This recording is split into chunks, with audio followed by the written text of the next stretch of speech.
Hello students, good afternoon everyone. Today we will discuss about chapter number 1 class 8th. Okay.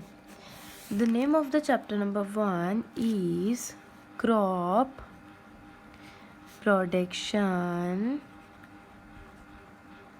and management. Okay actually हम लोग कैसे crop को produce करते हैं, then how will we manage the crop, कि मतलब अगर हमने क्रॉप को प्रोड्यूस कर लिया है तो अब हम उस क्रॉप को कैसे मैनेज करेंगे, हम लोग वो पढ़ेंगे। उसको पढ़ने से पहले फ़र्स्ट ऑफ ऑल हमें ये पता होना चाहिए that what is a crop. ठीक है, कि क्रॉप जो है एक्चुअल में वो होती क्या है। तो अगर आप क्रॉप को डिफ़ाइन करोगे तो आप कैसे डिफ़ाइन करोगे, when the same kind of plants are grown in a field on a large scale to obtain food is called crop. क्या देखो, जब हम लोग क्या करते हैं, एक बहुत बड़े पैमाने पे क्या करते हैं, किसी भी फसल को बोते हैं, क्या करने के लिए, फूड को ऑब्टेन करने के लिए, उसे हम क्या बोल देते हैं, that is called a crop. ठीक है, अब मैंने बोला कि यहाँ पे फूड की मतलब हमें कोई भी फूड ऑब्टेन करना है, तो कौन कौन सा फूड है जो हम लोग क्रॉप से ले सकते हैं। देखो बेटा, अगर मैं फूड की बात करूँ तो आप लोग फूड से, प्लांट से फूड ले सकते हो, सीरियल्स अनाज ले सकते हो, पल्सेस दालें ले सकते हो, फ्रूट्स ले सकते हो, या फिर आप लोग क्या ले सकते हो, वेजिटेबल्स। कहते हैं आप लोगों को प्लांट से क्या क्या मिलेगा, या तो सीरियल्स मिलेंगे, या पल्सेस मिलेंगे, या फ्रूट्स मिलेंगे, या फिर आपको क्या मिलेगा, वेजिटेबल्स। अगर मैं बात करती हूँ सीरियल्स की, सीरियल्स मान लीजिए आपको वीट चाहिए, आपको गेहूं चाहिए, ठीक है, आपको मेज़ चाहिए, आपको फॉर एग्ज़ाम्पल राइस चाहिए, ये सब आपको कहाँ से मिलेगा, प्लांट से मिलेगा। और प्लांट में जो ये सब चीज़ें मिलती हैं तो हम उनको क्या बोल देते हैं, ये सारे क्या है, अनाज है, सीरियल्स है। अगर मैं बात करती हूँ पल्सेस की, तो पल्सेस में मैं बोलती हूँ कि मेरे पास पल्सेस में या तो मुझे ग्राम चाहिएंगे, या फिर मुझे पीस मटर जो होते हैं वो चाहिए। यहाँ पे जो ग्राम उसका मतलब क्या होता है, कोई भी चना वगैरह। ठीक है, थर्ड अगर मैं बात करती हूँ फ्रूट्स की, तो फ्रूट मान लीजिए आपको बनाना चाहिए, पाइनएप्पल चाहिए, एप्पल चाहिए, है ना। मान लीजिए आपको पाइनएप्पल खाना है, एप्पल खाना है, तो ये सब आपको कहाँ से मिलेगा, सिर्फ और सिर्फ प्लांट से मिलेगा। सेकेंड लास्ट, अगर आपको वेजिटेबल्स, जैसे फॉर एग्जांपल मैंने बोला कि आपको टमाटो चाहिए, ठीक है, आपको पालक चाहिए, स्पाइनच, आपको कैबेज फॉर एग्जांपल गोभी चाहिए, तो ये सब जो चीज़ें हैं ये आपको कहाँ से मिलेंगी, प्लांट से। तो हमने अभी तक क्या पढ़ा, सबसे पहले हम लोगों ने क्रॉप की डेफिनेशन पढ़ी कि जब हम क्या करते हैं, सेम काइंड्स के प्लांट को ग्रोन करते हैं एक फील्ड में, क्या करने के लिए, कोई भी फूड को ऑब्टेन करने के लिए, तो हम उसे क्या बोल देते हैं, क्रॉप। अब फूड में या तो सीरियल्स मिलेंगे, या फ्रूट्स मिलेंगे, या वेजिटेबल्स मिलेंगे, या पल्सेस मिलेंगी। सीरियल्स लाइक वीट मिल गए, मेज़ मिल गई, राइस मिल गई, ये सब। ओके, पल्सेस मतलब दालें हैं एक तरीके से, जो प्रोटीन रिच, जो भी फ्रूट्स होंगे वो प्रोटीन रिच फूड होंगे वो। जैसे फॉर एग्जांपल ग्राम चाहिए, चना चाहिए हमें, या फिर हमें मटर चाहिए। ओके, फ्रूट्स हैं जैसे फल जो भी होते हैं, बनाना है, या फिर फॉर एग्जांपल पाइनएप्पल है, एप्पल है, ये सब हमें कहाँ से मिलेंगे, फ्रूट से। या फिर मान लीजिए आप लोगों को वेजिटेबल्स चाहिए, आप लोगों को टमाटो चाहिए, स्पाइनच चाहिए, कैबेज चाहिए, वो सब आपको कहाँ से मिलेगा बेटा, वो सब भी आपको इवन प्लांट से ही मिलेगा। अब मैं बात करती हूँ क्रॉप्स की, तो कोई भी जो क्रॉप होती हैं वो हमारी मेनली कितने टाइप की होती हैं, दो टाइप की। एक जो हमारी क्रॉप होती हैं वो हमारी होती हैं रबी क्रॉप, और दूसरी जो हमारी क्रॉप्स होती हैं वो हमारी कौन सी होती हैं, खरीफ क्रॉप। अब हम ये पढ़ेंगे कि what is the difference between these two, कि इन दोनों के बीच में डिफरेंस क्या है। ओके हम इसमें ये पढ़ेंगे कब ये शॉन की जाती हैं, शॉन का मतलब होता है उगाना, कब ये हार्वेस्ट, हार्वेस्ट का मतलब होता है कि जब हमारी फसल पक चुकी है तो अब हमें उस फसल की क्या करनी है, कटाई करनी है। ओके मैं बात करती हूँ सबसे पहले रबी क्रॉप की। तो अब क्या आप बोलोगे कि जो रबी क्रॉप होती हैं वो ग्रोन होती हैं कौन से सीज़न में, विंटर सीजन में। तो अब क्या बोलोगे, rabi crops are the crops which are grown in winter season। ठीक है, जो आप कौन से सीज़न में ग्रो करते हो, विंटर। अब आप इसको याद करने की ट्रिक कैसे याद करोगे, देखो विंटर लिख लो, WINTER, विंटर। ओके आप इसके ये वाले वर्ड्स जो हैं इंट छोड़ दीजिए, फर्स्ट वर्ड ले लीजिए और लास्ट वर्ड ले लीजिए। क्या कि जो रबी क्रॉप होगी वो कौन से सीज़न में ग्रो करेगी, विंटर सीजन में। ओके एक्चुअली इसका जो टाइम पीरियड होता है कि मतलब ये कब से कब तक होती है, तो अगर मैं इसके टाइम पीरियड की बात करूं तो जो टाइम पीरियड होता है रबी क्रॉप का वो हमारा होता है अक्टूबर टू मार्च। क्या जो टाइम पीरियड होता है रबी क्रॉप का वो हमारा क्या होता है, अक्टूबर टू मार्च। एक्चुअली यहाँ पे अक्टूबर टू मार्च का मतलब क्या है, क्या मैंने बोली थी दो चीज़ें, एक होता है शॉन और एक होता है हार्वेस्ट।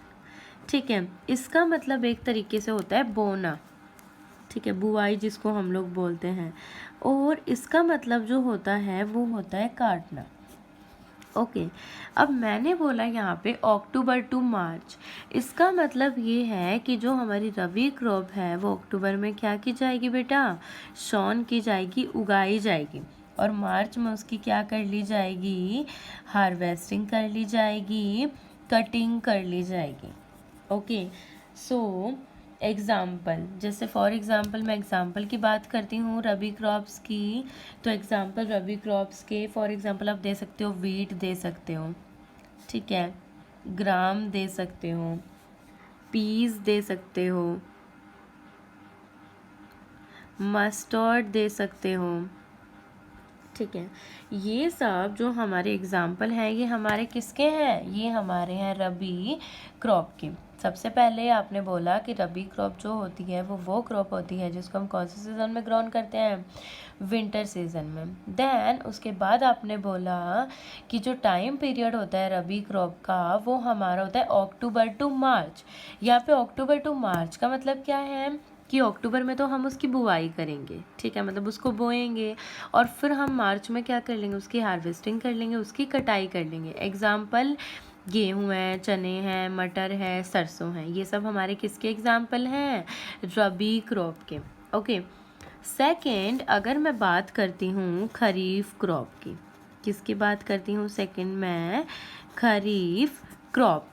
अगर मैं खरीफ क्रॉप की बात करती हूँ तो मैं बोलती हूँ कि जो खरीफ क्रॉप होती है वो कौन से सीज़न में उगाई जाती है, रेनी सीजन में।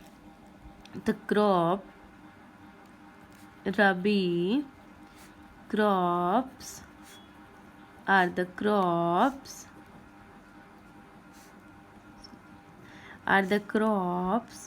which are grown in rainy season। Okay तो आप इसको ट्रिक से कैसे याद कर सकते हो वो बताती हूँ। सबसे पहले आपको ये पता होना चाहिए कि जो भी हमारी खरीफ क्रॉप होगी वो हमारी ऐसी क्रॉप होती है जो कौन से सीज़न में ग्रो करती हैं, रेनी सीज़न।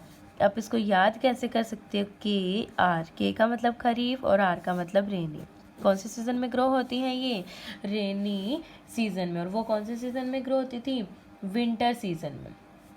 ठीक है, अब मैं बोलूँ कि मैंने बताया था कि जो रबी क्रॉप का टाइम पीरियड होता है वो हमारा होता है अक्टूबर टू मार्च। ओके वैसे ही जो खरीफ क्रॉप है उसका भी एक टाइम पीरियड होता है। वो जो टाइम पीरियड होता है वो होता है जून टू सितंबर। क्या होगा वो time period? June to September. June to September का मतलब अगेन वही कि जून में हम लोग इसको क्या कर देंगे? शॉन कर देंगे, मतलब उगा देंगे।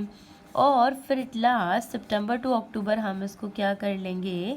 हार्वेस्ट कर लेंगे, मतलब इसकी क्या कर लेंगे? कटाई कर लेंगे। ओके, एग्जाम्पल की अगर मैं बात करती हूँ कि मैंने बोला था कि रबी और खरीफ क्रॉप में क्या होता है कि टाइम पीरियड भी अलग अलग होता है, शॉन का भी अलग होता है, हार्वेस्टिंग का भी अलग। अब मैं अगर एग्जाम्पल की बात करती हूँ खरीफ क्रॉप की, तो खरीफ क्रॉप जैसे पैडी हो गई, धान जिसको हम लोग चावल बोलते हैं ना, वो ग्राउंड नट, मूंगफली हो गई। मूंगफली कब खाते हो? सर्दियों में ही खाते हो ना, तो ग्राउंड नट हो गया, सोयाबीन हो गया, ठीक है। या फिर आप लोग ये लगा लीजिए कॉटन, हमारी जो रुई होती है वो भी हमारी कब हार्वेस्ट होती है?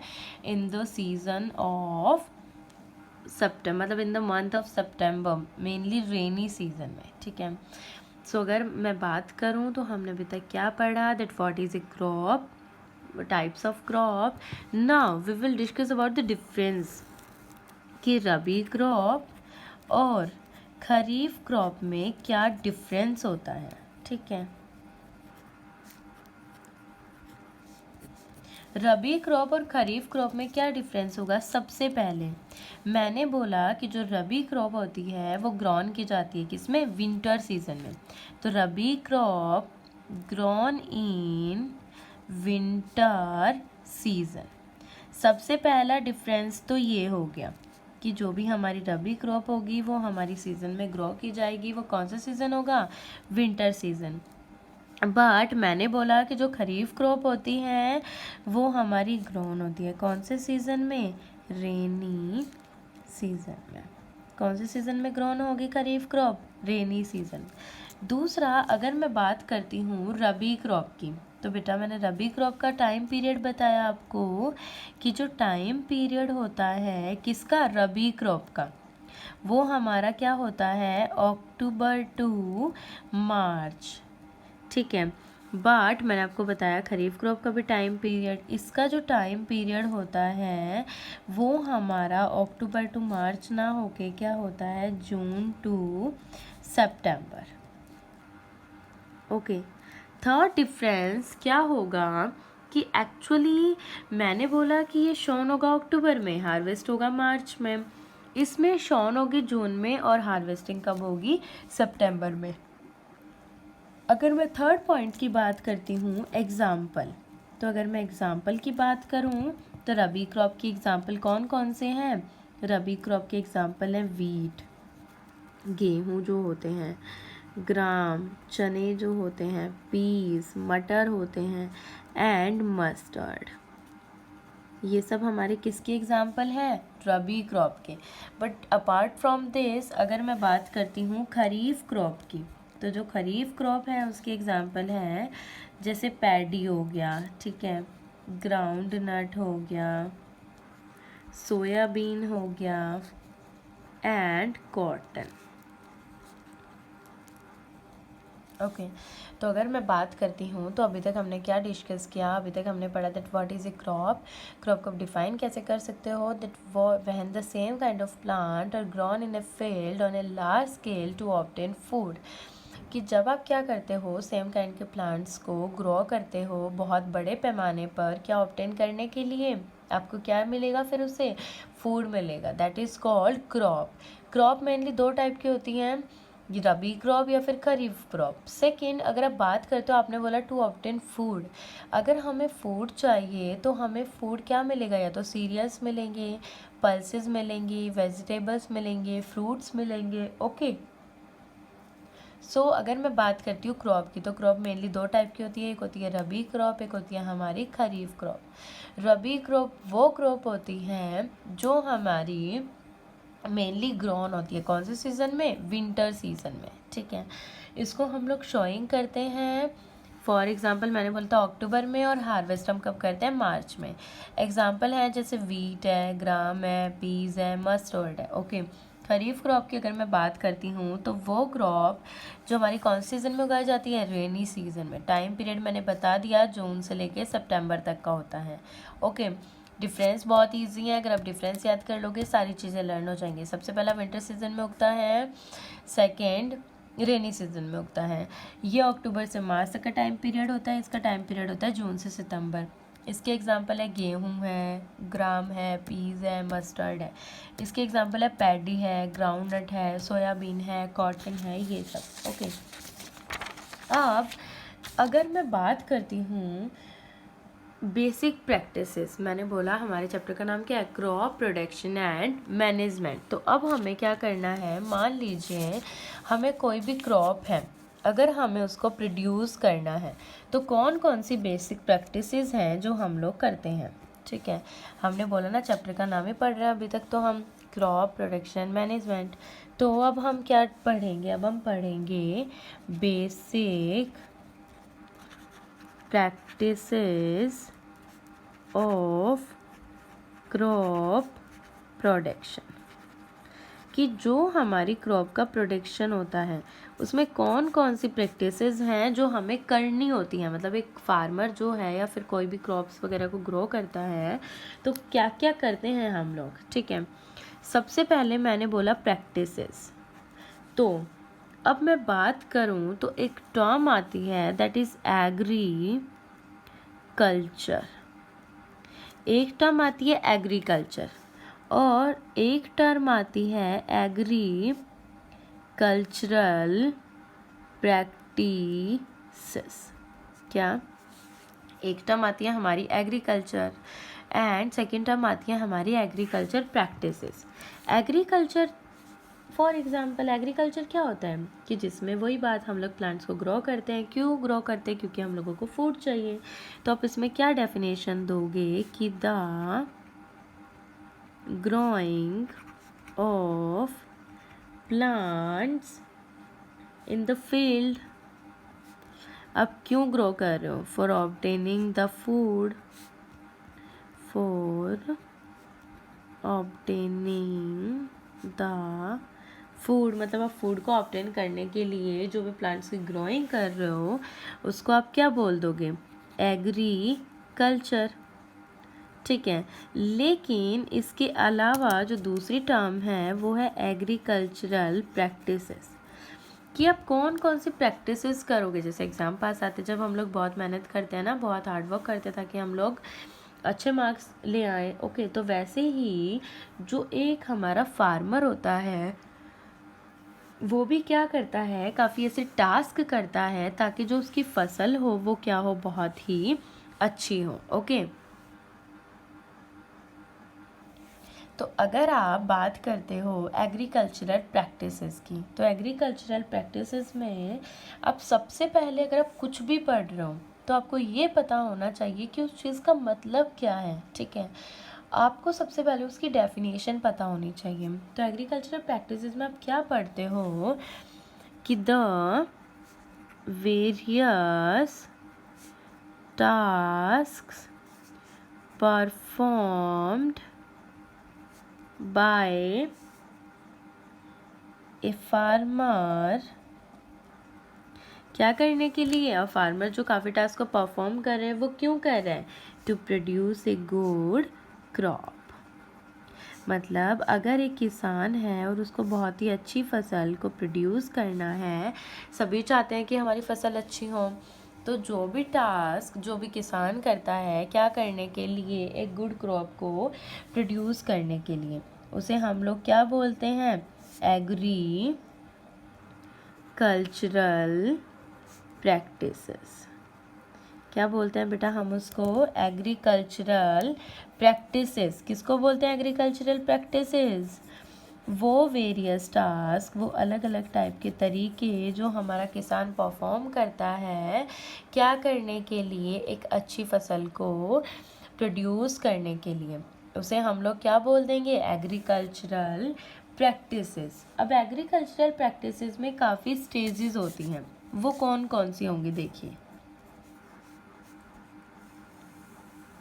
सबसे पहली स्टेज की अगर मैं बात करती हूँ तो फर्स्ट सबसे पहले मान लीजिए अगर हमें कोई भी क्रॉप प्रोड्यूस करनी है, ठीक है, तो सबसे पहले तो हमें ये पता होना चाहिए कि सॉइल अच्छी है या नहीं। कि अगर सॉइल ही अच्छी नहीं है तो ऑब्वियस सी बात है कि हमारी क्रॉप अच्छी नहीं होगी, ठीक है। तो हमें सबसे पहले ये पता होना चाहिए दैट सॉइल इज़ बेस्ट और नॉट।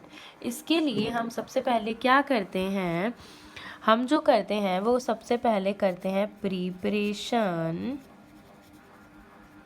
Of soil. क्या करते हैं, preparation of soil. Second process हम करते हैं सोइंग। सोइंग का मतलब क्या है, एक तरीके से उगाना, ठीक है। अब हमने क्या किया कि हमारी फसल को हमने उगा लिया, उसके बाद हम लोग क्या करते हैं, कुछ खाद वगैरह डालते हैं ताकि हमारी फसल क्या हो, अच्छी हो। तो मैन्योर और फर्टिलाइजर्स को हम लोग क्या करते हैं, ऐड करते हैं। उसके बाद अगर मैं बात करूं, हमने मैन्योर और फर्टिलाइजर्स तो ऐड कर दिए, लेकिन मान लीजिए हम पानी देना भूल गए तो हमारी फसल अच्छी नहीं होगी। तो सब हम क्या करते हैं, इरिगेशन करते हैं। इरिगेशन का मतलब हिंदी में क्या होता है, सिंचाई। इरिगेशन कर दिया। अब इरिगेशन के बाद हमें ऐसा लग रहा है कि काफ़ी जो वीड्स हैं वो हमारी फसल को ख़राब कर रही हैं, तो हम उन वीड्स को क्या कर देंगे, बिल्कुल रिमूव कर देंगे। उसके बाद हम लोग क्या कर लेंगे, कटाई कर देंगे।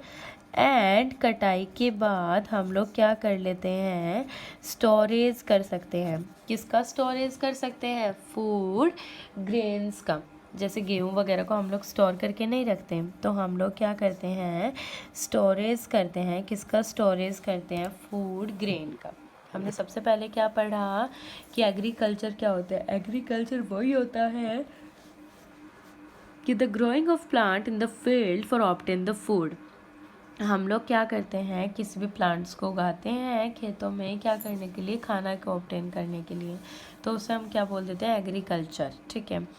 एग्रीकल्चरल प्रैक्टिसेस क्या होंगी, वो टास्क जो किसी भी फार्मर के द्वारा किए जाते हैं एक अच्छी क्रॉप को प्रोड्यूस करने के लिए, that is agricultural practices. Okay, agricultural practices में सबसे पहले आप सॉइल को क्या करोगे, प्रिपेयर करोगे। प्रिपेयर करने का मतलब है कि आप सॉइल को इस लायक बनाओगे कि आपकी जो फसल है वो बहुत अच्छे से हो। आपकी सॉइल कभी भी इनफर्टाइल नहीं होनी चाहिए, क्योंकि अगर इनफर्टाइल होगी तो उसमें क्रॉप ग्रो नहीं करेगी। तो सबसे पहला प्रोसेस हम लोग क्या करते हैं, प्रिपरेशन ऑफ सॉइल। उसके बाद हम लोग क्या करते हैं, शॉइंग, मतलब हम लोग बीजों को उगाएंगे, डालेंगे तो वो जर्मिनेट होंगे। उसके बाद हम लोग क्या करते हैं, मैन्योर और फर्टिलाइज़र ऐड करते हैं। देन हम लोग सिंचाई करते हैं। सिंचाई के बाद हम लोग क्या कर, जो भी हमारे अनवांटेड प्लांट्स हैं जो हमारी क्रॉप के साथ उग गए हैं, उन वीड्स जिनको कहते हैं, उनको हम लोग रिमूव करते हैं। वीड्स को रिमूव करने के बाद हम लोग कटाई करते हैं। कटाई करने के बाद हम लोग क्या कर लेते हैं, स्टोरेज कर लेते हैं। किसका, फूड ग्रेन्स का। ओके, अब मैं एक एक करके क्या करती हूँ, इन सारों के बारे में डिस्कस करती हूँ, that what is preparation of soil, what is showing, adding manure, ये सब। सबसे पहले मैं बात करती हूँ प्रिपरेशन ऑफ सॉइल। अगर मैं बात करती हूँ सबसे पहले प्रिपरेशन ऑफ सॉइल, ठीक है, तो एक्चुअली क्या होता है कि मैंने बोला कि एक प्रोसेस होता है टीलिंग, या तो आप उसको टीलिंग बोल सकते हो या फिर प्लॉइंग, ठीक है। एक्चुअली ये होता क्या है, टीलिंग या प्लॉइंग, आप इसको डिफाइन कैसे करोगे, आप इसको कैसे डिफाइन करोगे कि the process of loosening and turning the soil, the process of loosening and turning. Loosening का मतलब हम सॉइल को लूज़ करते हैं। लूज़ का मतलब एक तरह से ढीला करते हैं। क्यों करते हैं, ताकि जो बीज हैं वो हमारी सॉइल में नीचे तक आराम से एम्बेड हो जाए। अगर वो नहीं जाएंगे नीचे तक तो कोई भी गाय है, भैंस है, बर्ड्स हैं, वो हमारे सारे बीजों को क्या कर जाएंगे, खा जाएंगे। तो आप इसकी डेफिनेशन क्या दोगे कि the process of loosening and turning the soil एक ऐसा प्रोसेस जिसमें हम लोग क्या करते हैं, सॉइल की बहुत ही लूजनेस करते हैं, मतलब सॉइल को बहुत ही मुलायम मुलायम सा बना लेते हैं, एक तरीके से ढीला ढीला सा। उसे हम लोग क्या बोलते हैं, प्लॉइंग। क्या बोलते हैं उसे, प्लोइंग। ठीक है, या फिर उसका दूसरा नाम है what is name is tilling. ठीक है, तो हमने बोला कि हम सॉइल को प्रिपेयर कैसे करते हैं, तो मैंने बोला कि सॉइल की प्रिपरेशन में सबसे पहला स्टेप है टीलिंग। टीलिंग में क्या होगा कि एक ऐसा प्रोसेस जिसमें हम लोग क्या करते हैं, लूजनिंग करते हैं सॉइल की, एंड मतलब सॉइल को टर्न करते हैं, बिल्कुल लूज कर देंगे उस सॉइल को ताकि बीज अच्छे से जा सके, दैट इज़ लूज प्लॉइंग या टीलिंग। ठीक है, अब जो प्लॉइंग होती है वो एक इम्प्लीमेंट से की जाती है। इम्प्लीमेंट का मतलब होता है टूल, जैसे औजार वगैरह होते हैं ना घर पे, तो वैसे ही प्लॉइंग जो होती है वो भी एक टूल से की जाती है। उस टूल का नाम क्या है, प्लॉ। क्या नाम है उस टूल का, प्लॉ। कौन सा टूल है ये, जिससे क्या की जाती है, खेतों में प्लॉइंग की जाती है। ठीक है, एक्चुअली क्या होगा कि मतलब प्लॉइंग करने के रीज़न क्या क्या हैं। हमने बोला ना कि हम लोग क्या करते हैं, लूजनिंग करते हैं सॉइल की। तो मैंने बोला कि अगर हम लोग लूजनिंग कर रहे हैं तो उसके रीज़न क्या क्या हैं, क्या कि loosening of soil is beneficial. मैंने बोला कि जो सॉइल की लूजनिंग है वो हमारे लिए बेनिफिशियल है, बट बिकॉज देखो सबसे पहली चीज़ ये है कि जितनी ज़्यादा, फॉर एग्जांपल सॉइल है, ठीक है, जितनी ज़्यादा लूज होगी वो क्या करती है, allow the plant roots to breathe easily.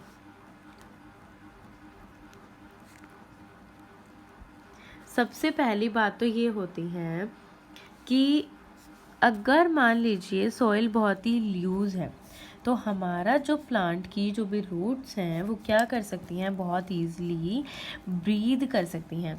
वो ब्रीद क्यों कर सकती हैं, क्योंकि जो हमारी लूज सॉइल होती है, जो सॉइल बहुत ढीली होती है ना, बहुत ही लूज होती है, वो क्या कर सकती हैं, पकड़ कर रख सकती हैं। किसको पकड़ कर रख सकती हैं, एयर स्पेसेस को।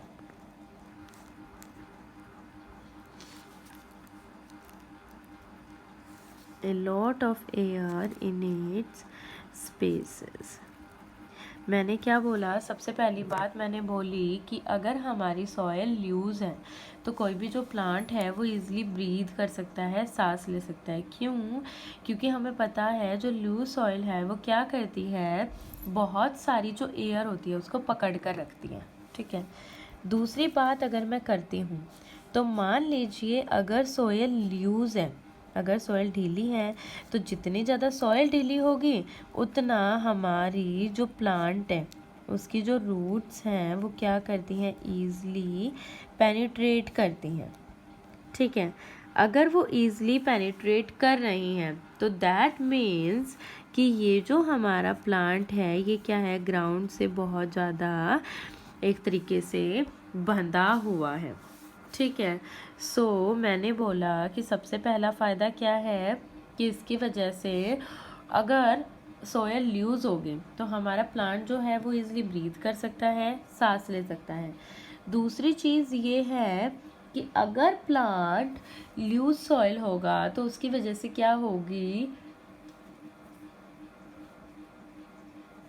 प्लांट की जो रूट है वो आसानी से क्या कर सकती है, सॉइल में पेनिट्रेट कर सकती हैं, धंस सकती हैं। तीसरी बात अगर मैं करूं तो लूज सॉइल की वजह से जो एक्चुअली क्या होता है कि जितनी ज़्यादा सॉइल लूज होगी उतनी ही जो हमारे वर्म्स और जो माइक्रोब्स होते हैं जो क्या होते हैं, फ्रेंड होते हैं फार्मर के, वो क्या करते हैं, फर्दर टर्निंग में हेल्प करते हैं। ठीक है, एंड क्या होगा, प्लॉइंग करने से जो भी हमारी वीड्स जो हैं वो नीचे धसी हुई थी वो क्या आ जाती हैं, ऊपर आ जाती हैं। तो आप क्या लिखोगे, ploughing also uproots and buries the weeds standing in the field।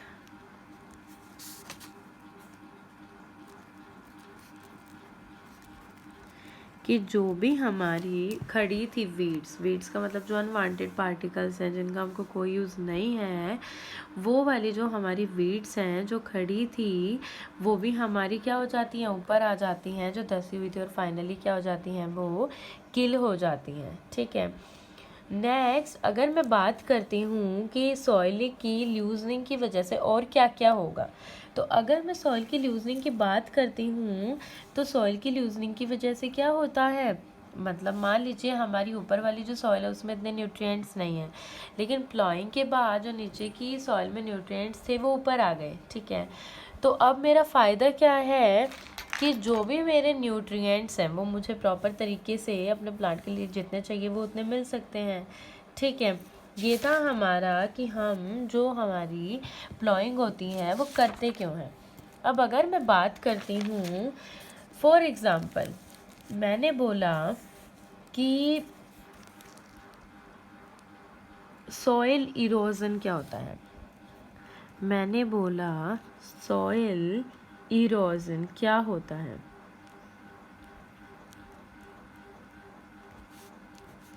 Soil erosion क्या होगा, इरोजन का मतलब एक तरीके से आप लोग ये समझ लो कि सॉइल जो है वो ख़राब हो जाती है एक तरीके से, ऐसा कुछ। ठीक है, सॉइल इरोजन क्या होगा, कहता है कि हमारी जो टॉप सॉइल होती है, ठीक है, वो क्या हो जाती है काफ़ी बार विंड की वजह से और वाटर की वजह से वो रिमूव हो जाती है। कौन सी, टॉप लेयर। तो आप क्या बोलोगे इसमें, removal of top layer of soil by wind and water. कहते हैं काफ़ी बार पानी की वजह से और काफ़ी बार क्या होता है कि जो हमारी विंड, बहुत तेज़ तेज़ हवाएं चलती हैं तो जो हमारी सबसे टॉप मोस्ट लेयर है वो हमारी क्या हो जाएगी, रिमूव हो जाएगी, और इसी को हम लोग क्या बोल रहे हैं, सॉइल इरोजन। ठीक है, अब एक्चुअली क्या होता है कि मैंने बोला कि जो मैंने पीछे क्या पढ़ा था, हमने प्लॉइंग पढ़ा था। ठीक है,